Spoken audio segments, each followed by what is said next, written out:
What? That's what happened. That's a whole other routine. Again, I'm Steven Sane. If you didn't get the name right, I didn't choose it. My father gave me that name. He was an MC in the Catskills. He went by the stage name Lee Sane. What did I know at 2 years old? By 12, I had my first job cleaning a pool at the Shady Nook Hotel for $10 a day. I didn't know I was paying $15 a day to stay there. So one day they announced me. Steven Sane, please come to the office. Steven Sane. I literally looked up and went, thanks, Dad. So I didn't choose the name. Oh my God. That's a true story. What's happened? All right, next we have another comedian. Go figure. I thought there'd be a belly dancer or a strip show. Oh right, let me make sure you remember to get your tickets so that when you go to leave, the big man doesn't stop you. When you pay your bill, there's a ticket you need to exit the building. It's like an escape room. Oh no. As I advertised on Facebook and Instagram, where I have a MySpace only for my own woman, I did wear the shirt I promised with the rock that I found in Colorado that someone shaped into an arrowhead. Fucking amazing. Unfortunately, one of my producers is not here. I thought he'd be here to videotape, so I have my Colombian attorney in love. We had a fight on the way here. I have no idea what she said. It was all in Spanish. Next, I have a comedian who is part of I can't get the shirt off. Part of a network last year. Brenda Brown, the Chocolate Child, based out of Las Vegas, Nevada, runs a show called Sauced in the City. And somehow Frank Fala and I are part of that. And Frank was like, I saw it was like, when's your next show? And he put question mark. And I said, Frank, you're in my show. Mr. Frank Fala. If you find a ticket under your seat, you may have won a prize. There really is no ticket under the seat. So. Thank you very much. Give it going for our host. And by the way, I had sex with Esther and I didn't know she was coming either. So I am Frank Fala. I'm a retired NYPD sergeant. Thank you. Thank you. And I can tell you with confidence that when I worked, every night the people of New York City slept securely, knowing that I was on the day shift.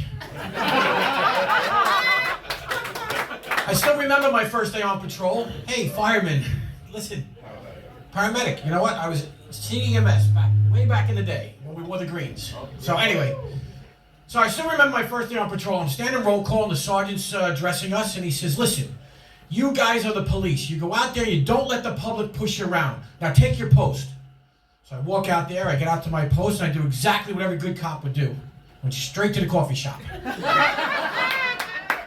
So I'm sitting in the coffee shop, we look out the window, and there's a crowd gathering on the corner. And it's slowly gathering, and it's getting a little bigger. And I'm watching the crowds, now it's getting really big. So I said, I gotta go out there and do something. I said, all right, I'm a cop now. I adjust my gun belt, and I go walking into the crowd, and I said, listen, folks, you gotta move. There's nothing to see. And they stand there. I said, let's go. You gotta move. And they're not moving. With that, the patrol car pulls up. Sergeant jumps out. He says, Fala, what are you doing, man? I said, Sergeant, can't get them to move off the corner. He said, because it's a bus stop. One of the best days I had on patrol, though, was when I got to deliver a baby. And I remember this very clearly. We get the call. I go running into the house. The woman's on the couch, and I look, and they say, no, she's in the bedroom. So I go in the bedroom, and the she's delivering the baby, but the baby's breech. So I stick my hands in there, and she's pushing, and I'm pulling, twisting, turning. The baby comes out. We send her off to the hospital with EMS. EMS. About 2 weeks later, she walks into the precinct, and I'm like, oh, are you here to thank me? She says, no, I found your watch.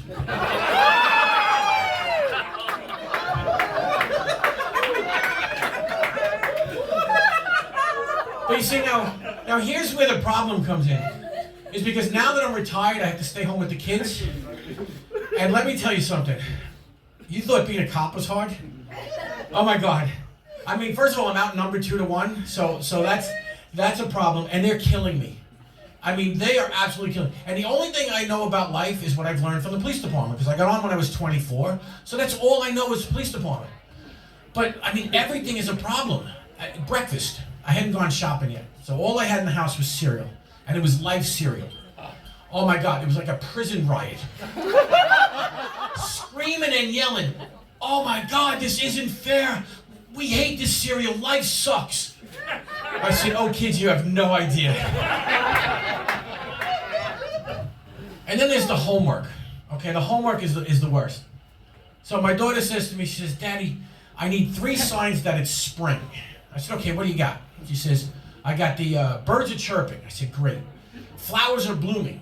I said, wonderful. For a minute, I go, oh, I got it. In the police department, we always knew when it was spring when the dead bodies floated up.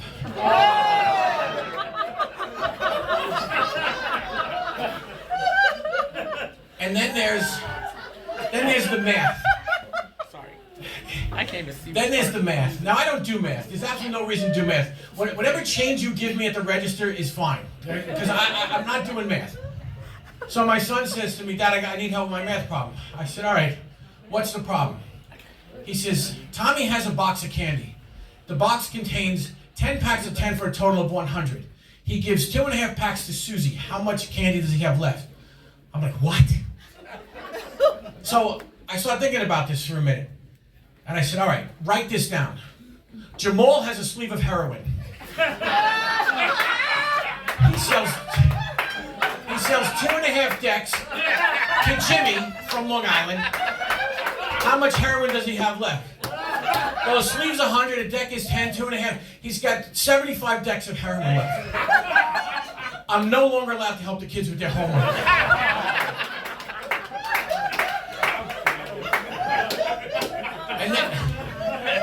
And then there's the back to school artwork for Thanksgiving. So I go there, and I can immediately pick my kids' artwork out. It's a decapitated turkey with a chalk outline. They're killing me, they really are. And something as simple as going to the bank. The MasterCard. So I go to the bank with them, and I had to talk to the manager, and I tell him, sit down. So I'm talking to the manager, and all I hear is this. And I turn around, they're climbing up on a table, and I yell, get down! With that, everybody in the bank hits the floor, the security guard's tackling me, and the kids are laughing, they're killing me, you have no idea. You have no idea how badly they're killing me. So, and you know, the whole thing, I should have been suspicious because my wife ran off to work, and that should have been a clue. But you know what? Normally my wife comes to all the shows, but tonight's the night she has her affair. So,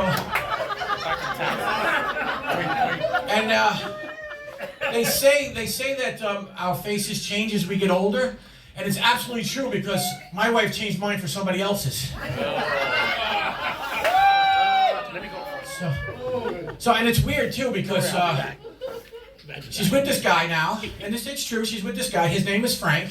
My name is Frank. He's a sergeant. I was a sergeant. He plays the drums. I play the drums.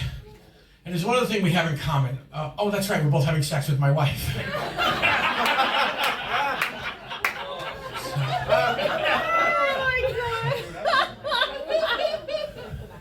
And now I got to do this online dating stuff. There's a nightmare, huh? I'm on this thing called Hinge. It's more like Unhinged. It's absolutely crazy. It's like, and you never know what you. It's like being on a game show. It's like who's showing up tonight? You know, is it the crazy cat lady or the lady showing up in a wedding dress? You know, I don't know what to. But you know, with the affair, I should have known things weren't right because she got mean. She got really mean. Like one time she wasn't feeling well, and I said to her, I go, you know, honey, sex is the best medicine. She says, you're absolutely right. Problem is, I need long lasting and you're fast acting. Yeah, that's mean, right? That's just not nice. So, but then I thought about it. I said, well, you know, she might be onto something because I'm at the point in my life where I need a little blue pills, a leave.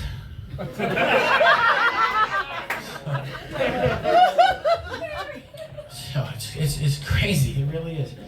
So I do date a little bit, and I was dating this woman, and I made a rookie mistake. Any guys, you know this. You never give the remote TV remote to the girl. You never do that. Well, I made the mistake because I'm trying to impress her. I let her have the remote, and she's flipping the channel. She stops on the travel channel, and she says, "Oh, wouldn't it be so nice to travel around the world and make love in every country?" I said, yeah, next week I'm taking it to Epcot.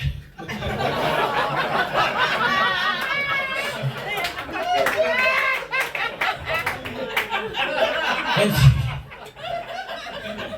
you know, so you know, I told you my ex-wife was quite mean, and we went shopping one time. We stopped in Costco, and she says to me, "Oh my God, I think that's my gynecologist." So I go over, I tap him on the shoulder. I said, "How you doing, sir? I understand you have also seen my wife's vagina." And this should have been the clue. This really should have hit me in the head that something wasn't right. He says, "Well, which one is she?" I said, "Well, she's over there." He goes, "Yeah, I saw it yesterday." I said, "Yesterday? She didn't have a doctor's appointment." He said, "Doctor, I'm your mailman." Sometimes we just don't. We're guys. We're oblivious. Sometimes we don't get it. And then there was, and you know, she's a court reporter. So she used to run the bedroom like it was a courtroom. So whenever we were gonna have sex, she'd tell me, "All rise. Enter Exhibit A into evidence." When she was finished, she'd say, "Court is adjourned." So I finally gave it a chance. I said I was going to initiate sex. So I stood at the end of the bed naked. That's right, ladies, take it in. And I said, "Honey, court is in session. I'm going to enter into evidence exhibits DICK." She sits up and she says, "But you know I don't work small claims." Ladies and gentlemen, I'm Frank Fiella. Thank you.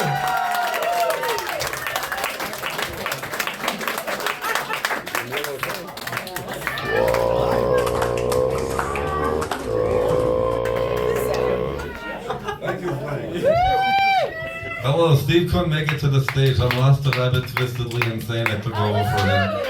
You don't spend $800 on a jacket in New York and not wear it. This is a character I make. He's Steve's cousin. He's Rasta Rabbit, twistedly insane. He's part of Sauce in the City. He's loco. So next, I forget who we have is a man from California. Is good. You don't forget to get your green ticket, otherwise the big man won't let you out. The next man is a bone crusher. He may kill you with his comedy. Kurt Steinmuller, please come to the stage. You're the next contestant on Make These People Laugh. Yes, you can kiss your wife before you come on stage. He came from all the way from Cali, but he lived in Stony Brook. Don't tell them that. California, trying to get me fucking killed? I love Long Island. I'm from it. I'm from Stony Brook. Yeah, 20 years, you know? Come on. I look at it, you know, I have a lot in common with Alec Baldwin, I swear to God. We're both Catholic, you know, both from Long Island, and we both shot a woman. No, I'm just kidding. That is too dark, all right? That's too dark. I'm just kidding, all right? I'm kidding about that. You know, he was, it's crazy that him and Rex Heuermann, the Go-Go Peach Killer, are from the same high school. That is a wild, that is wild stuff. What is in the Long Island water, you know? What did I grow up drinking? All right. I love sex, you know. I love sex. Sex is fun, right? Give it up for sex. Hell yeah. I love sex. Love thinking about it. Love reading about it. Love thinking about it, you know. All the time. All right. We got any women in here? Any help? You know, I want to practice my sex, you know, what are the dirty talk, you know. Nice beaver. Love to build a dam and stay there for winter. What do you guys think? Is that good enough? Still, you know. No, I love sex. I love having sex with women. You know, I'm a straight man trapped in a gay man's body. You know, help me, free me. No, but that's a cry for help. All right, that is a cry for my you know, my. But yeah, I love having sex with women. One time, but recently I had sex with a woman. I swear I had sex with a woman recently. I thought I had abs for a long time. You know, abs. Turns out those are just my ribs. You know. Anytime I take off my clothes, you know, in the bedroom, I just look like Amy Winehouse after they found her. Just a rotting corpse. You're looking at death up here, folks. I look like a crime scene. I look like one of the bodies from the Gilgo Beach. Just laying. All right, I need to work out. That's what I'm saying. Somebody help me. I want to be a straight man. All right. She's gonna help me. She's gonna work me out. I don't know. Now I have a lot in common with obese people, just being this skinny. I swear. I don't like taking my shirt off at the beach because the second I do, the seagulls just think I'm a French fry. You know. Just fucking skinny. I'm so fucking yeah. But I got married recently, actually. I swear to God, I'm a married man. I swear. My wife's at home. You gotta believe me, all right? My wife's at home. But I'm 100% German. My wife is Mexican, right? And her last name, De La Fuente, is gorgeous. Do you guys know what that means? It means of the fountain, right? My name's Steinmuller. You know what that means? Bone grinder. It's awful. I didn't want to give my Mexican wife that last name, so I decided to take her last name. Now I'm Kurt De La Fuente. I'm Mexican. I'm a Mexican woman. I'm taking action. All right? Affirmative action. All right. Just kidding. Anybody in the plays here? When they were kids, I was in the now. I was in the plays. You remember what a hot mic was? When the mic would just the fucking schools were so bad. It's just a mic that keeps going, right? It's on when you're walking off stage, right? It was opening night of Peter Pan, right? And the place was packed with parents, and there was a morbidly obese man sitting in the front row, right? And my friend who had his mic still on just walks off stage and looks at me and goes, "Hey, Kurt, who's the fat piece of shit in the front row?" That echoed through the entire room. Who's the fat piece of shit in the front row? I didn't know that I also had a hot mic too, and I was like, yo, you cannot say that. That is Kelsey's dad. He has type 2 diabetes, man. And that just kept echoing through the entire room, diabetes. He's got purple feet because of the blood pressure. But I love purple feet, I swear, from diabetes. My God. My grandpa was a diabetic. Do we have any diabetics in here? I'm just kidding. My grandpa had purple feet, but I loved him because I love dinosaurs. Dinosaurs are my life. You guys know that a fucking straight man like me loves dinosaurs. Love them, folks. All right? God, they're my life. They're dead. Not all of them, all right? You ever see a chicken? All right? A chicken is a dinosaur, okay? That is a cool... But I love dinosaurs, and my grandpa, he just reminded me of Barney because he was so purple from the diabetes, so I just kept hiding his insulin when I was a kid, you know? I just kept wanting him to be Barney. But Jurassic Park is my fucking life. That movie fucking rules, Jurassic Park. You guys like Jurassic Park? Oh, yeah. Yeah? You guys want to hear a crazy fact about Jurassic Park? You know that Steven Spielberg, he made Jurassic Park and Schindler's List in the same year? You know what's even crazier? This is a real fact. Apparently he reused the electric fences. Folks, that is... Listen, every time I tell that joke, I donate to Israel, okay? I have to, folks. I have so much German guilt. When I was a kid, I literally donated to the IDF, the Israeli army. Now I have another people's blood on my hands, folks, okay? Now I have another people's blood on my hands. We need Christians in here? Any Christians? Yeah. Hell yeah. Since I'm from LA, I'm Catholic, I'm a practicing Catholic, but I will deny Christ for the rest of my life out there, folks. I'm not getting crucified. It's insane in LA. You know? I went to Ash Wednesday. You guys know Ash Wednesday, right? You know Ash Wednesday. And I go to, you can't, like I went to an east side, it's like a woke mic, and I had the ashes on my forehead. It's worse than blackface out there. The fucking ashes of Christ on my forehead, I swear. It's insane. What, just because I believe in something called hope? Little Trinity, all right? The Holy Trinity, folks? Come on, forget about it. Forget about it. You know, but fuck, they'll crucify you out there. So, yeah, I go to this all-Filipino church in L.A. All-Filipino church. Filipinos are the fucking AC/DC of fucking Catholicism. Guys know they actually crucify each other in Manila? It's fucking rock and roll. It's rock. But yeah, so I go to this, and I went for Ash Wednesday, and the woman had such a thick accent when she said ash to ash, it just came out ass to ass, and I was like, what, a dream, huh? Folks, come on! I got fucked in the ass by the priest with a two double-sided crucifix. You guys know what I'm talking about. Hey, Catholic, you're Catholic, you get it. You get the Holy Trinity, folks. Look, I was an altar boy till college, all right? I overheard my priest say, They keep getting older, but Kurt keeps staying the same fucking age. I met the Pope once. I met him, I swear to God. Yeah. I went to the Vatican. No one knows this, but the Pope-mobile, it seats two, you know? No one can see me down there, you know what I mean? We had the time of our lives.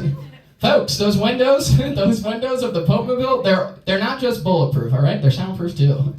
We were singing along. We were singing, all right. A little bit more about me. My mom is severely mentally ill. She's a fucking nut, all right? She's insane. My mom flew the coop, all right? My mom my mom one time tried to hang herself before my sister's SAT, you know? I know, it's insane, right? That is the biggest test of my sister's life. That is so rude, you know? That is not gonna be on the test. They talk about apples. You know, how many apples did Jenny have in the basket? Not how many fucking pills of Adderall my mom had in her throat, you know? That's not gonna be on the SAT, you know? So they took my mom away to a psych ward for 72 hours. Too short if you ask me. You know, fellas know what I'm talking about? Come on, lock her up for a little bit longer than that. A month, you know? But my mom's a schizophrenic, so you thought talking to one woman was bad, you know what I mean? Imagine 100 at once. But my mom, she was living in her car for a long time because she was homeless, and that's when she qualified for an Obama phone. I fucking hate Obama. This asshole gave my mom unlimited minutes. I just got her calling me every night at 2 a.m. in the morning. Kurt, nobody loves me. I'm like, Mom, you're running up my minutes. I gotta pay for this shit. Fuck Obama. The guy gave my mom a free phone and then blew up a Saudi Arabian wedding and then got a Netflix deal. You got a Netflix deal. That is insane, you know? Anyway. How much, I'm sweating up here, you know? It's hot. I'm too tall. The lights are just, they're way too, I couldn't see the light. I probably have I can do one more for you guys, I can see I divided the audience hard, but that's the type of comic I am. I'm insane, just like my mom, folks. You know what I mean? No, I'm not insane. Mental illness runs in my family, but it's not gonna fucking get me, you know what I mean? It's not gonna fucking get me. I'm not going to Pilgrim Psychiatric or Kings Park. See, I'm from Long Island because I know every psych ward that's been in. We're all crazy because we're from Long Island. All right, thanks, bye.